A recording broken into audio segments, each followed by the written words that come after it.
Hello, my friends. When you speak, it's the vibration of your vocal cords producing sound. The frequency or pitch of a male voice is about 120 hertz, and the average female voice is about 200 hertz.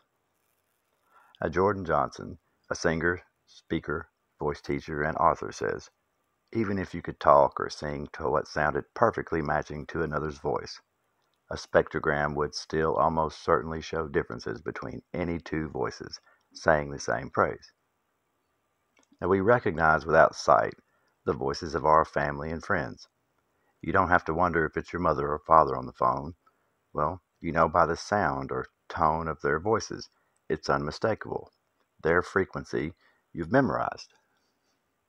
Their tone. I tell of our voices or vibrations we produce because of how very special and unique it is. Both humans and the earth and everything in it emit vibration or frequency. See, we've forgotten. We don't remember how it works. Almost everything. See, we now go through the motions of our traditions and ceremonies. They aren't the same as before. We've forgotten the words and some of the other steps to it that everyone at one time all knew about and shared. From here's a toast to the bride and groom at a wedding to saying prayers over food and being thankful for it before we eat. I claim that, well, that's just what we remembered because I don't think we have it quite right. So, not everyone knows, but our words are meaningful, and they can, in fact, do many things. You see, every object on Earth, including Earth itself, has a resonant frequency, or the natural frequency in which something vibrates. Now, without NASA CGI or filters, the heavens too are filled with dancing, resonating lights, all putting off their little vibrational frequency. And a couple hundred years ago, of course, the 1800s, right? The cowboys again. They decided to change the frequency and tune of music forever. 432 hertz. That was the frequency that all music was tuned to. And in 1885, for some strange reason, French and Italian composers are said to have changed their tune to 440 hertz. Now, not just a couple of composers, but eventually all musicians and countries. The entire world's music was changed by the 20th century, everything. And in 1917, after World War I, at the height of the U.S. Radio era, I guess you would say, it was suddenly altered for no reason at all in 1917 from 432 to 440 hertz. Now, so much thought and effort was put into their changeover to 440, and by the entire world, I say for purposes that are not intended to enhance or make music better. It's just their claims, but for nefarious reasons, because it healed our bodies. It made us healthier and stronger, not just us, but everything on earth. And lo and behold, in 2019, at the University of Florence in Italy, can you imagine? A double blind test was conducted. I bet you can now. It had 33 volunteers. Me all in a healthy state for the experiment. Now, the results showed a material decrease in the heart rates and blood pressure from the frequency 432 versus 440. You see, that doesn't make sense to me. Is this the reason for the change? I mean, what? Whose crazy idea was that? I mean, it doesn't even. How could you justify that?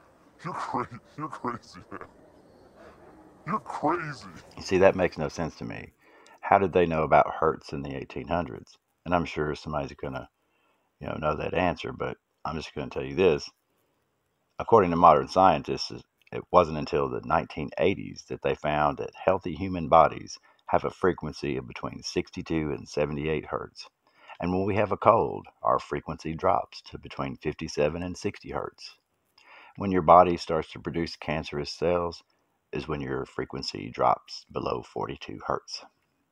Now, when you die, or when a human being starts to die, well, 25 hertz is where that begins. So, all you see around us is affected by vibration, sound, frequency. Now, waters, water, plants, food. When filters are applied so we can observe it, or they freeze the water so we can see the molecules, its aura, its frequency, its vibration, its structure, the unseen world. See, adding positive thoughts, emotions, or words to it, or in the presence of just goodness, enhances the strength to the vibrations that it has. Visually, it can be observed. Looks like it's emitting power, doesn't it? Humans, too, we emit aura. Several studies have been done. It's amazing.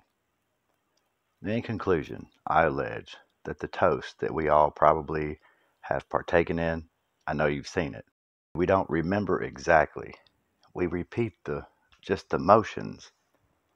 And during a test performed, a glass is filled with wine or liquid, but not just any glass, a wine glass that's made hollow, very fragile, because of its design and crystalline structure. Well, it's highly resonant, absorbing vibrational frequency very easily. We've all seen them breaking the glass, the wine glass. Now, water reacts to frequency and vibration, and of course, it also documents too. See, everything alive is made mostly of water, and well, water has memory. Right? It lives, and we can, well, they claim you can kill water. You see, when water flows through city pipes, it picks up all the vibrations from the city and its people, and its effects to the water has always shown the studies very negatively. However, it can be transformed back to a natural, clean, life-saving fluid with sound vibration, frequency. It remembers or stores any actions or emotions, any chemical properties, anything that was in it that it came in contact with, good or bad, even if it is cleaned of all particles. Every molecule cleaned out, it still retains that frequency. Now, it's said that it merely has to witness an action, okay? Like be in the presence of an action. And, well, if it witnesses a substance, say, kill a cancer cell, right? You put that beaker in there and it doesn't have to actually touch the water, okay? But the water will remember that. It'll hold memory. And the water that could then becomes medicine, but it's free of medicine. There's no medicine in it. Zero medicine, just frequency and vibration of the frequency and vibration that took place when that action occurred. Okay. Now you can clean or revitalize it, or I guess you would erase its memory. Well, you can do that with resonant frequency. How strange is that? That's another whole video. I apologize. I didn't mean to get back on that. So, wine is 98% water, and water is the key. So the toast. First, the ringing of the glass and striking of the vessel. Was it once used to make sure of the correct tune or to actually notify everybody attending that the ceremony is about to begin? But either way, the glass is held up by all to the optimal or maximum level to receive the voice or words that are spoken, the vibrations, the frequency of the words. Then everyone says hear, hear, or agrees in some way. Maybe even a amen was used at one point in time. And with the molecular structure modified, the wine now supercharged and transformed into life-giving fluid, everyone then drinks. If we could only remember, folks, right? Imagine the day. It was just a thought, and I hope you enjoyed it. I love you all. I'm Wild Dog, and I am out of here.